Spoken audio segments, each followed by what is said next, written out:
Welcome to Tilly's Trans Tuesdays. This week we're discussing something that likely haunts every trans person who transitions as an adult. So hop in the chair and initiate the splinter sequence because it's time to talk about the past.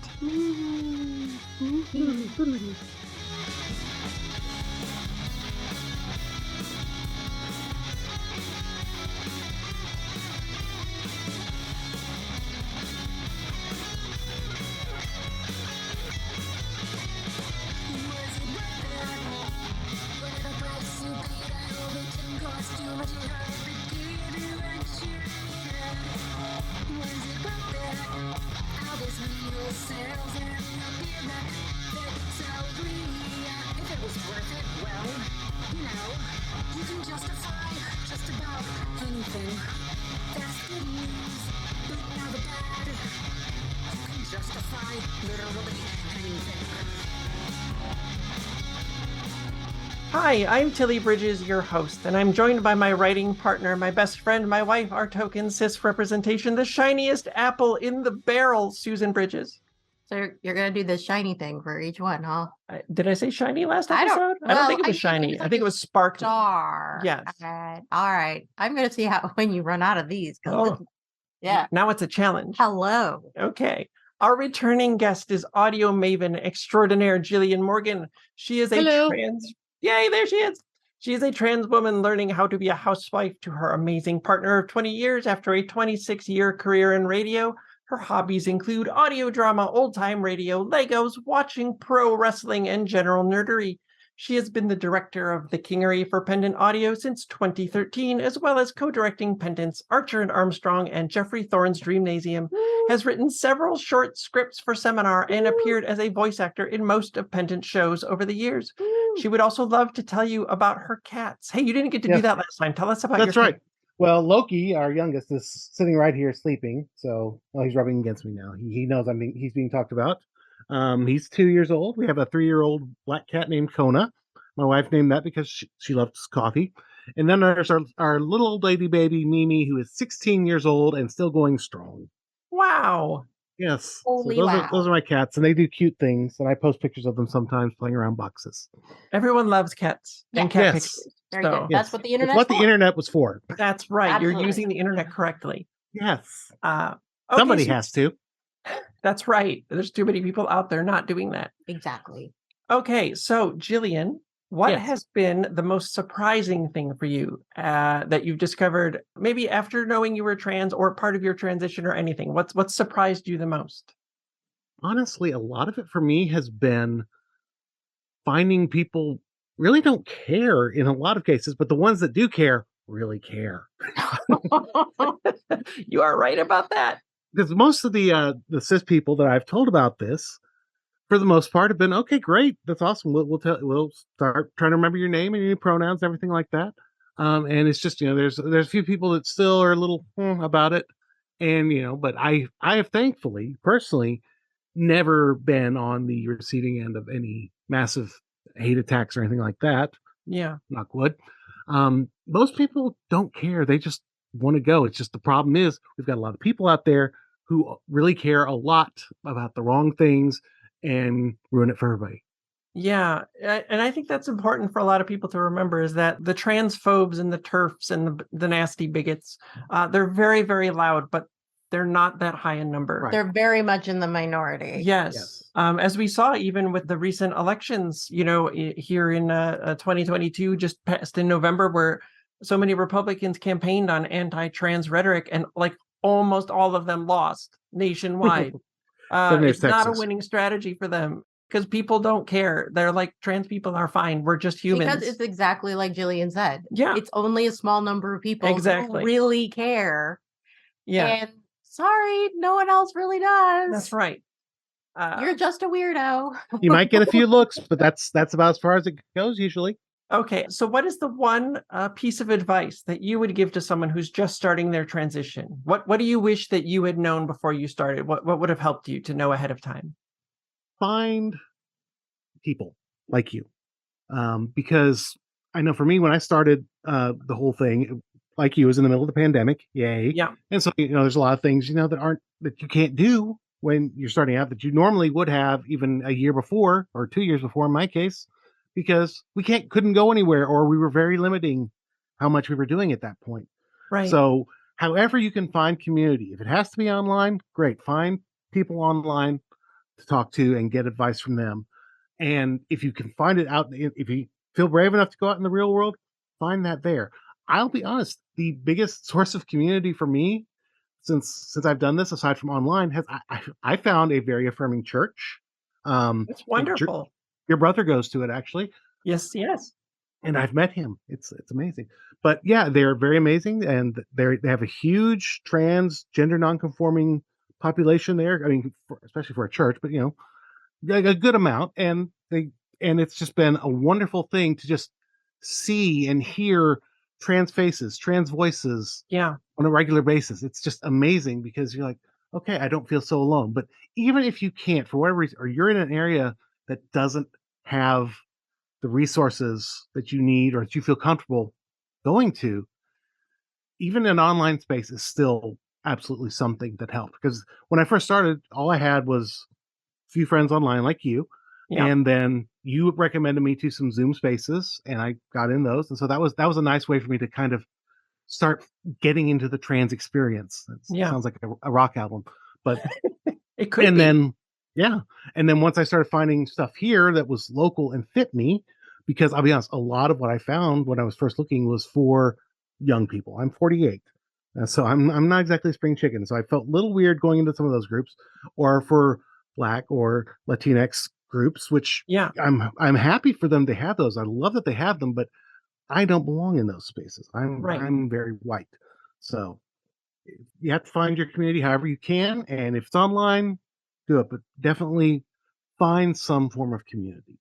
Yeah, it really makes a big difference. I found an online group not long after I came out, and it meant so much to just have them there, to be like, I don't understand this thing that's going on with my hormones, or I don't understand how to do this thing that trans people need to do, and to just have those people who have that experience and that knowledge, who could be there to help you. It's invaluable. So I think that's really great piece of advice. And it's very important when you need those spaces to like talk about things that are very trans things that you can't. I can talk to my wife. You can talk to your wife about certain things, but they're not going to understand it like a trans community would necessarily. So that's nice to have that outlet as well. So you can say, hey, I'm going through this, or I just experienced this for the first time, and you can brag about it. Whereas your cis partner may not get the big deal about it.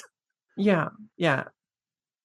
And I don't want to get too far before I ask you this, but I'm not like Christian or anything, but for like trans people who are, what is that church that you go to, and where is it, and where maybe could they find more about it? Because I think that would be, what that feels to me like a diamond in the rough. Like those kinds of churches feel like they must be really rare. And so yes, if there's one out there that's that supportive of queer people and trans people specifically. I mean, I know of at least two. Oh, great. But just me. But no, go ahead, Jillian. Well, the website is galileochurch.org, like the scientist. They are a Christian church, Disciples of Christ. They are located in very South Fort Worth / Arlington, Texas, but they also do a lot of stuff online. They stream the services online, and it's in a very safe, very loving place. They have a female pastor and a non-binary assistant pastor. So, you get a little bit of everything there. And like I said, you'll see trans faces helping out with the various parts of the service as it goes. And it's home. It feels like home when I go there. And, I don't try to be that person very often. I don't try to be that person very often who's going to push, religiousness on you.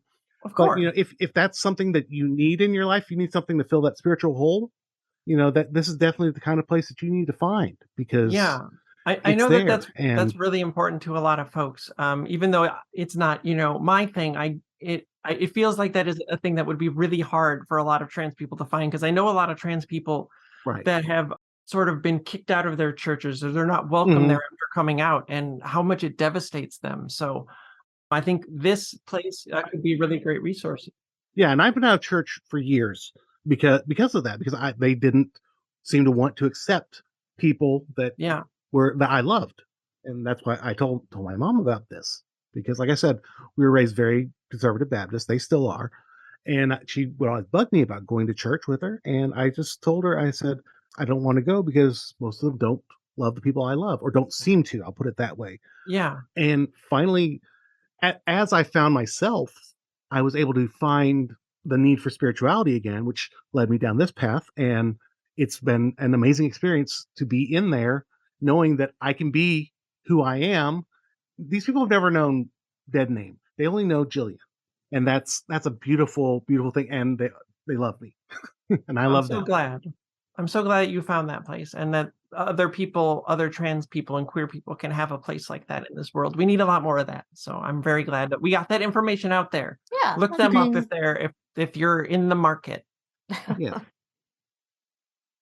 All right. So let's talk about the past. Each person in this world, or frankly, universe, I don't discriminate, cis or otherwise, has their own unique relationship to the past, right? It's just frustratingly how linear time works for us mere mortals. But for trans people who transition as adults, it's a little different. Every memory I have from before I transition, it has this tinge of sadness to it, a longing that things could have been different. It's really hard to explain to cis people. Like, can you imagine your past and your memories all feeling like they're not really yours? My happiest memories pre-transition, like the day Susan and I got married, it was a very low-key affair. We did not have much money, but it was a great day. I loved it because I love her so much. And the day our son was born, or where we hit amazing moments in our writing career that felt like they might never arrive. You know, they're beautiful and happy moments that I cherish, but they're not entirely happy. I don't have a single 100% happy pre-transition memory because I was never able to be 100% myself before transitioning. So when I revisit those memories, they're all from behind this wall, keeping me out, you know, from underwater as I struggled for breath.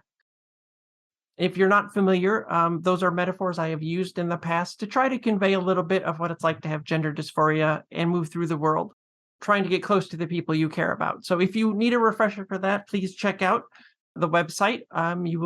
It's in the Trans 101 pack and probably one of the others too, but the gender dysphoria post will have a lot of information on that for you. So I've had gender dysphoria my whole life, even if I didn't know what it was or have a name for it for a really long time. And once you can spot it and name it, you can see that it was always there. And all of your memories, or mine anyway, are kind of refocused through that lens. Have you experienced that sort of same thing, Jillian? Yeah, absolutely. I mean, for me in the past, there's so many things I wanted to do but couldn't because man or boy Yeah. in that case, I wanted to take dance lessons when I was a kid. I played soccer, but I was more interested in the flowers than anything else. I was extremely interested in the royal wedding with Diana and Charles, which also shows you how old I am. More than any 8-year-old child of the male gender should be. And there's just all of these things I feel like I missed out on because, I was told, "You're a boy, you don't do that, you don't watch those, you don't stand Right. like that, you don't do any of that things." It is fine for boys to like that stuff too, but Yes. our heavily gendered society will tell you that it's not okay and it's only for girls. And for Right. some people, like for you, that could have Mhm. been a sign that, you know, you're trans, but it is not necessarily a sign. Boys can like Right. that. But yeah, it wasn't until I got to college that I really even started considering anything, as far as gender or sexuality. I just thought, I was weird, straight cis dude. Yeah, same. The weirdest thing I'd ever done was go to see Rocky Horror. That probably put the first crack into my eye looking Oh, back at it. But I'm sure you're not the only person that's oh happened no, to. oh no, no, no! It wasn't until years later that I was there for an extended period of time and on the Shadowcast and met my wife there. And so yeah, it will crack a few eggs, or at least make you wonder, what is this I'm in? Okay, so like I mentioned, the most important day of my life, right, was when Susan and I were married. Mm-hmm. I love her so much. She's my entire world. I love you. Your hands are so cold. They're always cold. My God. But I had to marry her. It's revenge.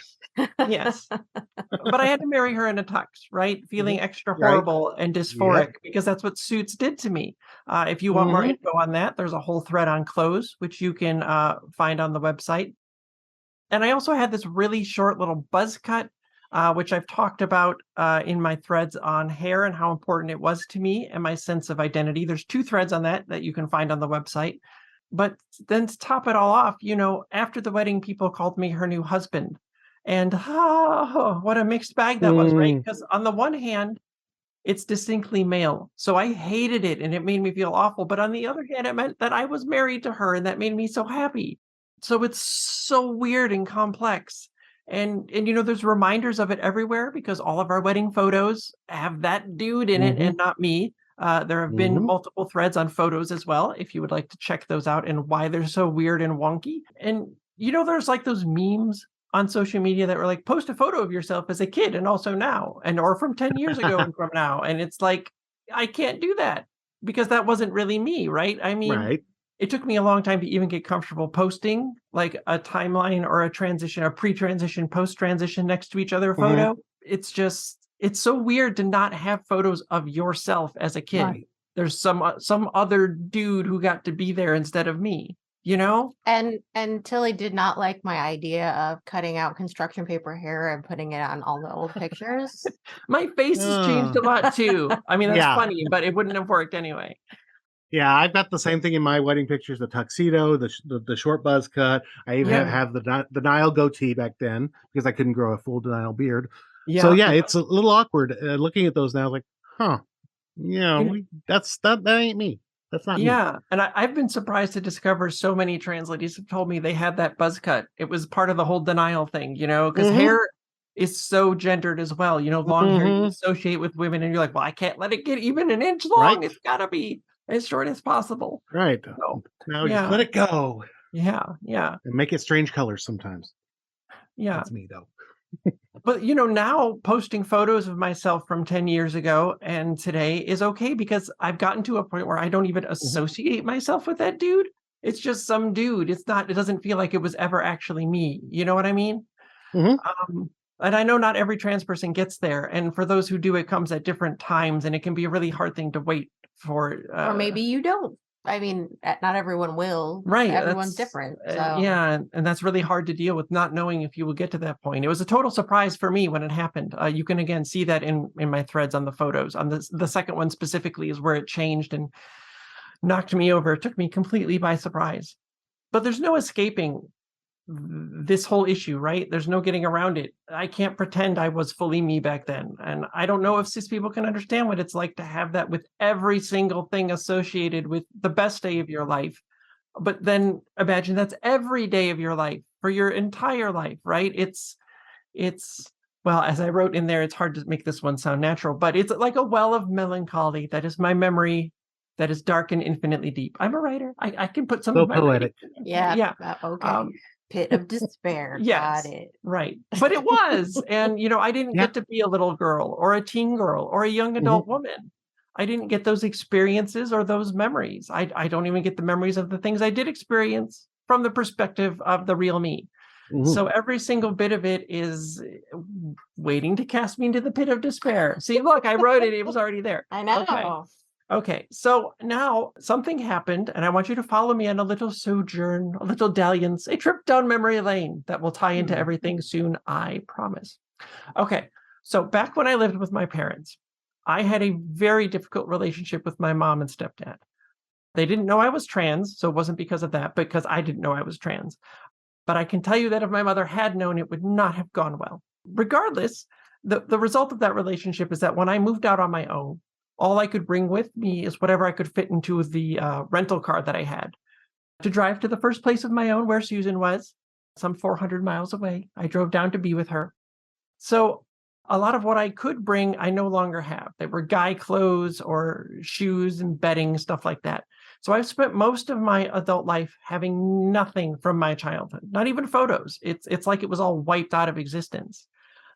But one of the only things I do have, it might be the only thing I have, is this little red Superman truck. It's actually right here. Oh, okay. I keep it on my desk. Yeah, so I've had it a little Daily Planet truck since I was but a wee Tilly, and it has this picture on the side of the Daily Planet that says Superman saves the world, which is great. And then next to it, there's a picture of Clark Kent ripping open his shirt to show he's Superman. And why is that on the truck? He's Clark Kent because he's got the glasses on. Right, and he's opening the suit. And why? Who put that there? You're broadcasting it's it to all just of Clark The us. Kent secret. demonstrating the costume for readers of the Daily Planet. Oh, that's Obviously, right. yeah. That's right. Yes. Thank you. I've wondered about that my whole They life. were like, hey, Clark Kent, you look about the size of Superman. Yeah, but you wear glasses though, so you can't be Superman. Obviously not. Anyway, I came by my Superman fandom very organically. This is from little Tilly, and I've been a giant Superman fan my whole life. But anyway, I treasure this truck like nothing else, right? Because it's my only tangible connection to my past. I don't even remember playing with it, but I remember having it, and I remember pulling it out of my toys and saving it as I got older. And I know it's mine, and it's always been mine, and I know I always loved it. But in this instance, since I can't remember playing with it, it's weirdly beneficial. I don't have specific memories attached to it, just vague general ones, and so they can't be tainted by dysphoria. So it's this clear, pure, genuine thing that I have. I can remember it was always there, and there's no bad feelings associated with it. So I thought it was like this total unicorn, right? It's the only thing. How could I ever get anything else like that? I can't. Or so I thought. So one of the worst things that happened after I moved out, this is a very personal episode, is that I only learned about this a short while ago, but my mother basically poisoned all of my siblings with not physically poisoned them, but I mean with distortions and outright lies about me and things that I said and did and felt. There's a really big age gap between me and the next oldest, 8 years. And the other 6 of them, there were 8 kids, are all even further away from me in age. The youngest and I are 16 years apart. Ooh. So when I moved out, most of them didn't know me very well yet, right? Because they were really young and I was really old, and I loved them dearly. And I took care of them all the time. But most of them haven't spent much time with me and had no reason to not believe the things my mother said, right? None of us think our parents would lie about this stuff. So I only learned about this after reconnecting with my brother, who you mentioned that you have met, Yes. Josh. Hi, Josh. He's wonderful, and he's the oldest of them. And this is kind of heartbreaking, but he had told me that I was so poisoned in their minds that he used to tell people he was the oldest of 7 kids. And that's like a knife in the heart, right? And I don't blame him for that. It's not his fault. No parent, no kid thinks their parent would lie to them about their brothers or sisters or siblings, but it happens. So reconnecting with him has been this total joy. I adore him, and I tell him so every chance I get. And he's tried to tell my siblings that I'm not who they think I am, but most have not shown a lot of interest in trying to reconnect with me. And it's got to be their choice, right? I can't force it. But I send a message here and there, trying to let them know the door's open. And a couple of my sisters have talked to me a little. And so here's where this tangent of my messed up childhood and sibling relationships dovetails in with the past and my tainted memories. So I guess my stepdad was cleaning some old things out and found a bunch of my old stuff that I didn't take when I moved out. And one of my sisters asked if I wanted them to just throw it out or should they mail it to me. I had no idea what this was. They said it was like mostly papers and some clothes. So for someone with no connection to her past, it was like this lifeline, right? So I said, yes, please send it. And it was agony waiting for that box to arrive. It was all this hope and fear, right? What wonderful or horrible things was in it? I had no way to know. So when it finally arrived, I found a bunch of stuff that I remembered from my childhood. There was this Christmas card holder that my grandma made for me that I remember loving. Like a plastic canvas thing? My grandma was way into plastic canvas and she made little houses out of it. Everyone's grandma was into plastic canvas for a minute back then. Yeah, it was her favorite thing. But even that's kind of a little tainted because my dead name is stitched right into it. And I could rip it out, but I'll always know it was there. So it's not like that would really help. But there were old school papers and art that I'd done. Stories, little Tilly wrote some stories, and finding those was amazing. And one of them is going to get a little thread by itself because I found something amazing when reading through it. So look for that in the future. So most of it was really abstract stuff that didn't really mean anything to me, except. Okay. So there was this one baby outfit that my mother had saved for some reason. I don't know why. I don't remember it, of course, because I was like a baby. We're talking baby. But it was this bright red pair of overalls and a dress shirt, which seems like an odd thing to put a baby in. Oh, no. That sounds about right. People do dress babies in some weird stuff. I had a baby leisure suit when I was little. Ooh, whatever. That's fancy. Oh, I was pimping, let me tell you. wow. But included with this outfit was this matching fire engine red bow tie that was meant to clip to the collar of the shirt, right? It's bright red, and it's really big, which is big. It is too big for a baby. Right. It's too big for me now. It's really big. It's huge. Okay. But if you don't understand the significance of that, if you go to the website and check out my threads on disentangling sexuality from transness, and I know that seems like a weird topic, but it ties in with my love of bows and where it came from. And I love bows, right? And they were kept for me my whole life because those weren't for you. So, and you made me buy a lot of bows. I did. You'll see that in that thread there. I made Susan. I was always trying to be like, you look great in this bow. And she would humor me and buy it and wear it. And I was so happy because I was like living vicariously through you because I couldn't wear the bow. And then when Tilly transitioned, I said, here are all your bows. It was great. All the bows I left are now mine. It's magic.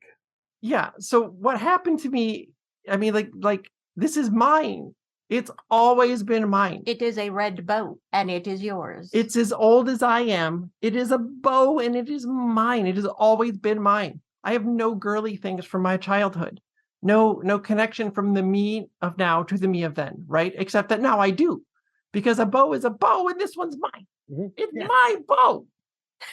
So out of nowhere, falling in my lap out of the clear blue sky is this sudden connection from my present to my past. It's a little sign that says, maybe your mom put this on your collar and not in your hair, but it was there. It was with you. And it's a piece of you, a piece of your past, a tangible connection that says, not only do you exist finally as your true self, but you've existed that way your entire life, even if all the parts weren't in the right places. And that instantly became the single most important physical object in my life.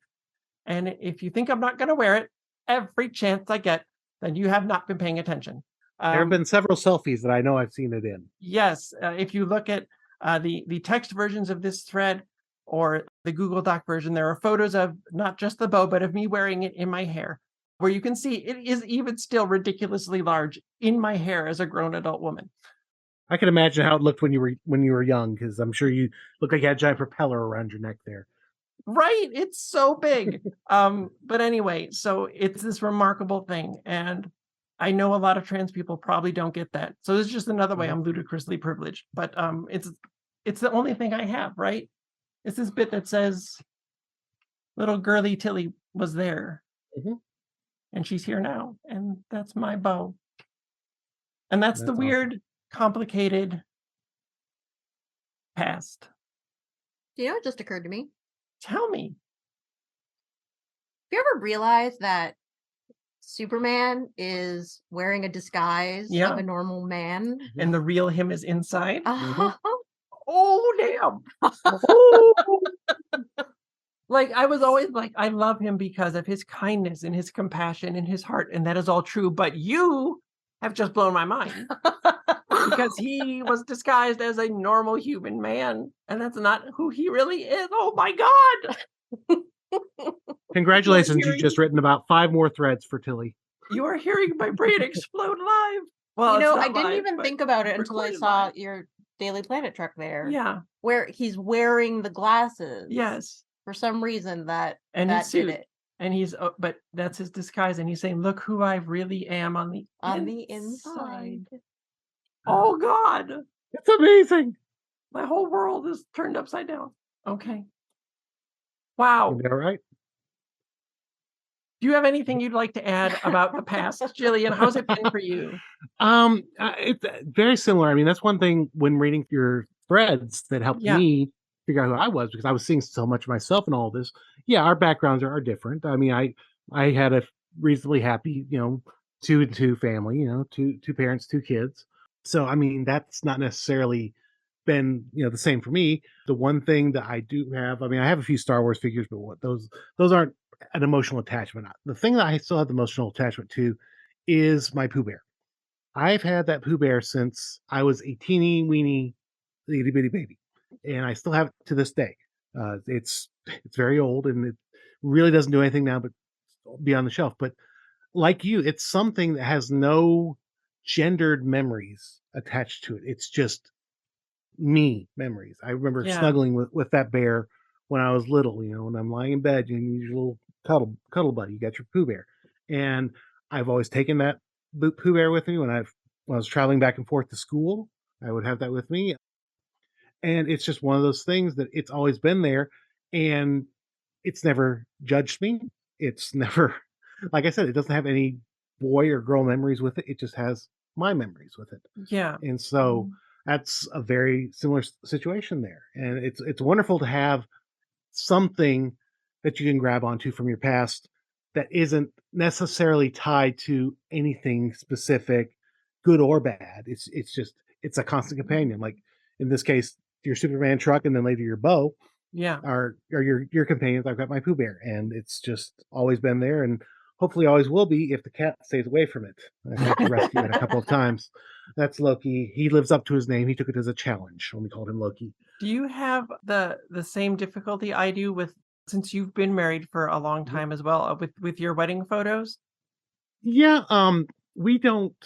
This is an interesting thing. My wife is blind, so that the only reason I say that is because I've never really felt the need to put up a lot of pictures around our house or even take a lot of pictures because Sure. it's just me. And so Yeah. we have a couple. We do have our wedding photo up, and yeah, it is now especially very jarring to look at. Yeah. Seeing this dude with the short hair and the goatee and the tuxedo that doesn't fit very well. I'm like you. I never liked wearing suits or tuxedos or anything like that. I've never actually owned a suit. Me The neither. closest I ever had was a sports coat that I bought in high school, and I wore that for 30 damn years. Wow. Because I didn't care if because I wore it so infrequently, it wasn't a big deal. And so, Yeah. yeah, it is a bit awkward. Those few pictures that I have, pictures for me, I've probably taken more selfies in the past, say, year and a half Oh yeah. than I had our Susan, give entire me a look. married life. Because That's why no one can find your Trans Tuesdays, because nothing but pictures. Oh, there you go. Scroll. we are allowed to be happy that we can see Yes. ourselves now. Thank you. And we can share that with other people. However, That's right. social media we can. It's I like, didn't say hey, you couldn't. No. I took a picture right before we recorded this. Actually, see, I Yeah. look cute with my headphones and the microphone set up and everything, and it's fabulous. So it's fun. And even when I don't even look my best, it's still nice to have those Yeah, memories now. right. Whereas And before you just like just take the picture and we can go on with it. And you never wanted to, but now you're like, okay, I want Yeah, to because they were painful. I give a damn what I look like. Right? It's weird. I put effort into this. Let's document it as opposed to Yes. what's Yes. on top of the pile. If I put makeup on, there is no way I'm not getting a photo. Oh, yes. Every time. I Every do it time. very infrequently with makeup, but when I do, yes, there will be pictures. Yeah. And we have a kind of big anniversary coming up in a couple of years, and so Ooh. I if we're able to, and if COVID allows, I want to have a big sort of redo wedding with the real me and you, and get better photos that are the real us together. And oh no, that was a deep sigh. In our copious spare time. Yes, well, We're we're very all that spare busy time that you have. with the writing and the I'm just- podcasting. I'm just but crying. That's why you're planning now so that you can block out time years from now.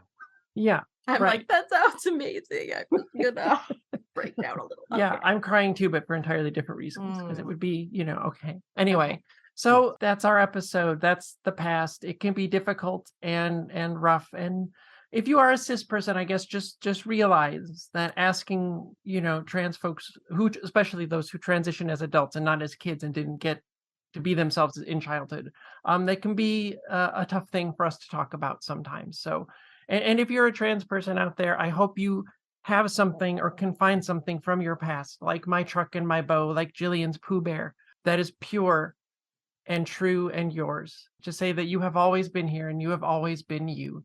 And I hope that you get to be even more you every day in the future. Tilly Bridges and Transmission. Tilly's Trans Tuesdays is hosted by Tilly Bridges and Susan Bridges, with audio editing and sound mixing by Jillian Morgan. Special thanks to Daisy and Jane for the use of Sorry Not Sorry as our show's theme music. Please stop by and show your support at daisyandjane.bandcamp.com and soundcloud.com/daisyandjane. You can find me at Tilly Bridges on Twitter and Hive, on Mastodon at Tilly Bridges at mastodon.social, at facebook.com/TillySBridges and on Insta at HeckYeahTillyBridges. And you can find Susan on all of those at Susan L. Bridges. The Google Doc and social media versions of this week's topic and all past topics are available at TillysTransTuesdays.com. For more information, visit pendantaudio.com. Thanks for listening.